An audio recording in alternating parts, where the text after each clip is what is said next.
Today we come to the climax of the Sermon on the Plain that Jesus offers to his disciples, the quintessential kernel of holiness, the golden rule that we're all so familiar with. Do to others as you would have them do unto you.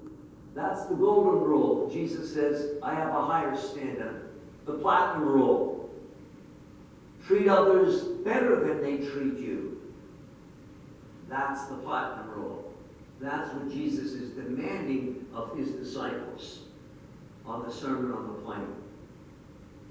Oh yes, it's a call to empathy and compassion, to walk in the moccasins of someone else just for a while. But it's deeper than that. It's to love those and expect nothing in return. Imagine that. Is it possible? Jesus tells us the practices are possible with God's grace. To pray for those who mistreat you, tramp on you, break your heart, shatter your dreams. Love those who hurt you. Can you get through life without being injured, without being marred or scarred or tarred? Forgive those who wrong you. We all have litanies and scorecards of people who have charred us and tarred us, feathered us.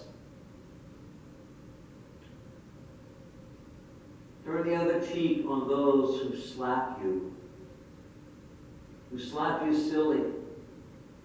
Bless those who curse you. Seek no repayment from any loans. Go the extra mile. Jesus says, treat them better than they treat you. Bless them and pray for them. Love them and do good to them. Don't judge them. Don't write anybody off. Don't condemn anybody. Forgive everybody. That's the message of holiness. Is it possible? Yes, with God all things are possible, isn't it? To hope that enemies' hearts are transformed by love and kindness that we share with them. We don't have to give them back in the measure they give to us. Father Ron Rolheiser says, a disciple is one who takes all the toxics of the world and transforms them into light and grace, hope, healing, and forgiveness. He says it must stop with us so it does not become a perpetration of the evil one. What Jesus teaches is easier said than done, isn't it, friends? We all have enemies. Whether they're at work, whether they're in our past, whether they're our exes, whether they're in our neighborhood, whether they're in our family, whether they're in our community. There's just certain people who irritate us, rub us wrong, maybe even excite anger in us or fear, whether real or imagined. When Jesus tells us what constitutes the hallmark for holiness and the realest sign of Christianity is living the golden rule as the heartbeat of each day. And even getting into the platinum rule. When I studied comparative world religions at Duquesne University next door, I remember studying all the world religions. Buddhism says, hurt not others in the way that you yourselves would find hurtful. Confucius, the Chinese philosopher 500 years before Christ, said, do not do to others what you would not have them do to you. Hinduism says, do not unto others what would cause pain if it were ever done to you. Taoism says, regard your neighbor's gain as your own, and your neighbor's loss as your own loss. Islam says, no one of you is a believer until he desires for his brother or sister what he desires for himself. And the Jewish Talmud says, what is hateful to you, do not do ever to your fellow man. So there's a thumbnail sketch that not just in Christianity, but the heartbeat of every world religion is the golden rule. Now we come to the story of David and Saul. David has a comrade, Abishai. And he has every reason to lash out and seek revenge and violence on Saul, his arch enemy. Now comes the prime moment. He sees his enemy as God sees him. Not as a villain. Not as his arch rival. Not as an enemy. But he sees him as God's anointed. And he won't lay a hand on his enemy Saul. Why? Because he believes Saul's life is in God's hands.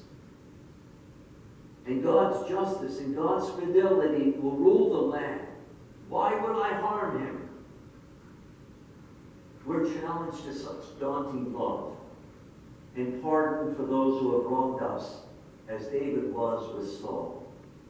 We can all think of an enemy that maybe we've laid hands on.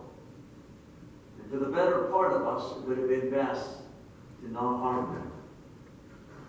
Every disciple, Jesus tells us, is worthy of God's goodness, is worthy of God's love and favor. Look at Stephen when he was dying, like the Lord was dying. He forgave his enemies from the cross and said, those without any sin cast the first stone. That's Jesus' standard of discipleship. The treatment of others and also the treatment of ourselves. Sometimes we're our own worst enemies. We deny ourselves kindness or forgiveness or the willingness, and we're too harsh on ourselves and too punitive of ourselves. God sees all of us as worthy of his mercy, worthy of his love. We are the apple of his eye. We are his beloved children, are we not? Will we allow God to love us just as we are, warts and all? Ultimately, we're all in God's hands, aren't we? There's no better place to be in the world than in the hand of God. The hand that blesses us and prays for us. The hand of God that caresses us and wants us to respond to darkness with light. Maybe this platinum rule of Jesus reminds us that if we respond with the worst in others with the best in us, we proclaim the greatest gospel to the world.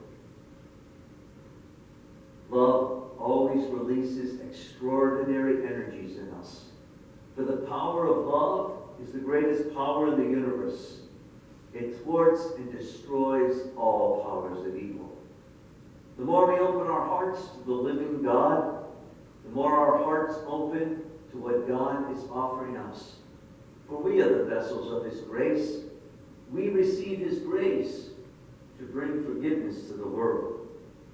Jesus in his goodness says, the measure which your life blesses others, it will be returned to you 100-fold.